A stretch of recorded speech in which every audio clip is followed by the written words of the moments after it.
Hey guys, welcome back to another episode. My name is Mabi, and today we're going to look at Terraria's 1.3 update that is set to, update for June 30th. Today's the 29th, so this is pretty much a sneak preview showing you guys some of the things to come.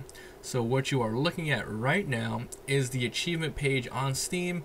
You can go check it out right now. It adds about 88 achievements, but more are set, I think, to be updated and shown here soon. So let's go ahead and go through a couple of these. There are a lot of simple ones, of course, that you're going to be doing throughout your Terraria adventure anyway, such as, Heartbreaker, discover and smash your first heart crystal, and then there's stuff like, defeat the queen bee, but then there are also some things that show off, hey, there are some new things, such as obsessive devotion right here, defeat the ancient cultist, fanatical leader of the dungeon coven. This is a new boss. And there are some really cool stuff as well. Where was it at? Look at this. Not the bees. Fire a bee gun while wearing a full set of bee armor. So there are really specific things.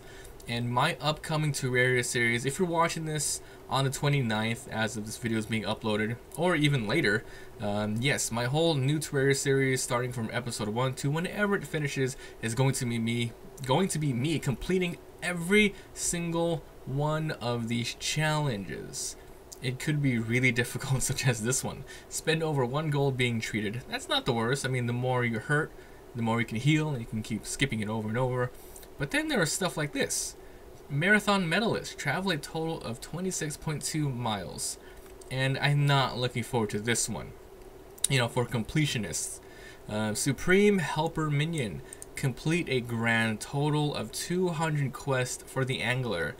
I'm not gonna lie, throughout my whole Terraria career, I have not even finished up to 25, which just hasn't been really a reason for me. So yes, there will be more done. Now that that is over with, let's go check out the actual changelog right here. So yeah, the developers pretty much released their changelog for people to see, and there is something you should see and make sure you keep in mind. This last sentence. So you will just have to explore and find anything we might have accidentally omitted. So while this is the full changelog, there are some stuff they absolutely want to keep secret, and they might release it at a later date, or they want us to find it. So this is a really long changelog. I'm only going to read the really crazy changes and ones that are important to me and I'm really hyped about. So let's go through the features and mechanics. The first one is new town NPCs. They sit, avoid monsters, socialize, avoid sitting near chests, and fight back against threat. This is a nice welcome change because first of all, NPCs die way too fast. They're pretty much just sitting ducks, but now, hey, fight back against threats. Wonder what that's about. I don't think they'll have like level, but we'll see. Chests and open close now have it animated. It's nice. You can now join multiplayer through Steam. It's good for people who obviously play multiplayer. What's the next one? Your abilities while mounted have been enhanced. Fishing and attacking are not possible. Let's see. This is a new thing right here. You can now find the skeleton merchant underground. He has some unique items to sell if you catch him at the right time. Catch him at the right time. So I'm guessing this isn't an NPC that you have at your house. You can just find him underground, and if it's morning or night or maybe even the blood moon, he'll sell some other stuff. Let's see here. What else we got here? Oh yeah, this one's interesting. Worlds now keep track of how many enemies have been killed and reward banners for every 50 freaking kills. It's actually pretty awesome. Let's see. Angler always rewards money. It's whatever. Fishing rewards. Let's see. Strange plants can now be located and given to the dye trader for rewards. Wow. So we can go. Wait, can now be located. That's interesting. That's something new to do. Dressers can now be used as chests. You can now, here's a cool one here. You can now purchase items using all money in your character storage, including money in your inventory, piggy bank, and safe. Which means it's either you have to just have it in your inventory, or you can use it like if a piggy bank is at home, with money in it and you talk to an NPC far away, you could probably buy it, but it's probably the former, where if you have money in a chest in your inventory, it counts as money. You can now hammer traps to change their direction of fire. That's nice. Ooh, this is really good. They added a minecart, mount, pet, and grappling hook slots. You know, throughout Terraria, I've always had problems with my storage, so this is a very, very nice welcome addition. Bosses now have mini-map icons. That's really good. Bubbles and lava immunity bars now appear above your head. Added ability to favorite items. Favorite items cannot be quick trashed, quick stacked, or deposited. So this is extremely, like, it fixes a lot of just horrible annoyances where you aren't able to sort things out as quick as possible. Usually, you know, you would use a mod to do this, but hey, it's all better now.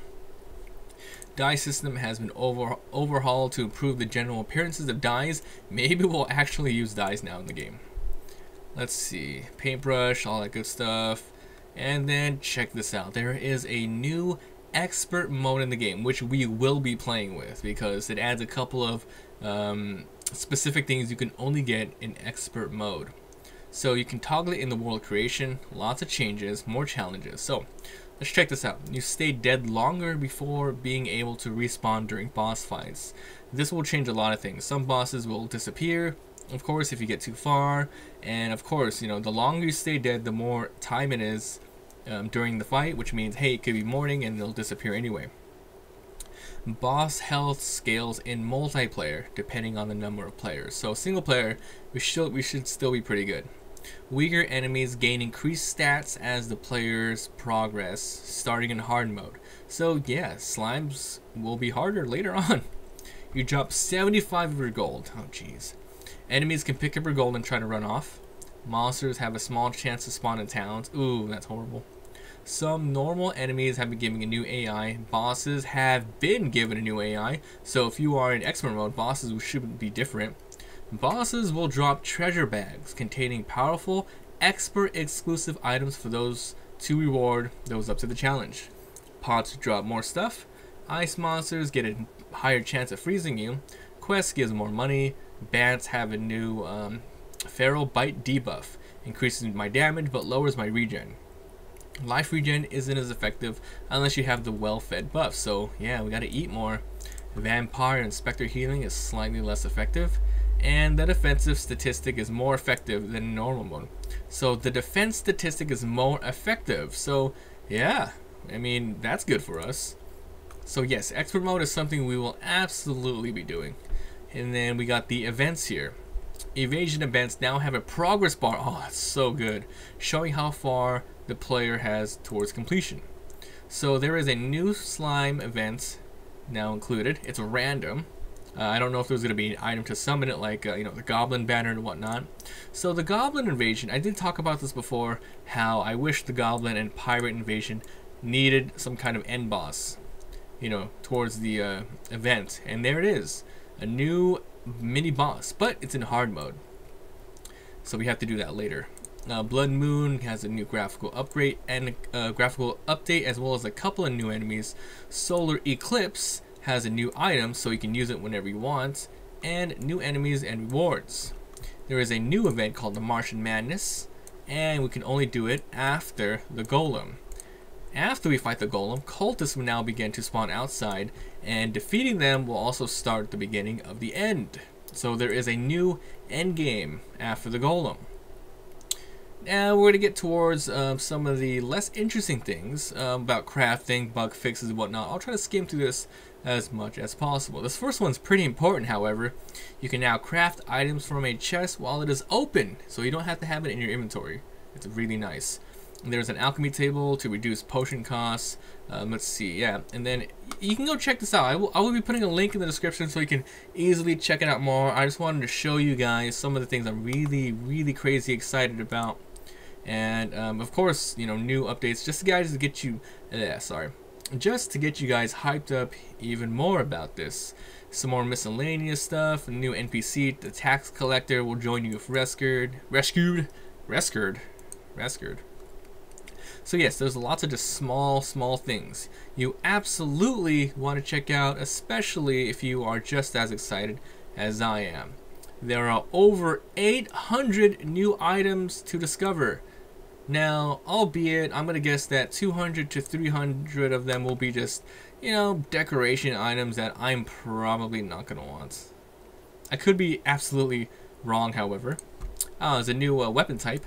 Yo-yos, string accessories, and counterweights. Cool. Okay, tombstones can be placed on tables. Increases the length of the wire cutters. Improve this minion AI. Alright, what else? Snowballs hit a little bit more. They just bounced out a lot of these weapons, so maybe we'll actually use them now. Snowballs, boomerangs have a smaller collision. Oh, that sucks. Let's see. Lesser restoration potions are just regular potions. You can now place fishing crates. Oh, instead of just using them? That's cool. That's awesome. What else? Campfires can now be turned on and off. And bait can be put in the ammo slot. Oh, yeah, that's useful. And a little bit of music. New Pirate Invasion new track, Underworld new track, Goblin Invasion new track, and they added some new stuff. Martian, Lunar, and Final Boss. Final Boss track. This is most likely going to occur as soon as we start doing more cultist stuff. And then check it out. Atmosphere. New mini biomes. The underground desert, and there should be tons and tons of like new underground things to explore. Yeah, it's gonna be great. It is going to be freaking awesome, and finally just the bug fixes. So, like I said, I'm going to be putting the link to the description, a link in the description to this changelog, so you guys can check it out yourself. And once again, if you're watching this on the 29th, hey, thanks for watching on the day it's uploaded. You guys are awesome. Thanks for being amazing moblins. Tomorrow is going to be the first episode of hopefully a very, very long series.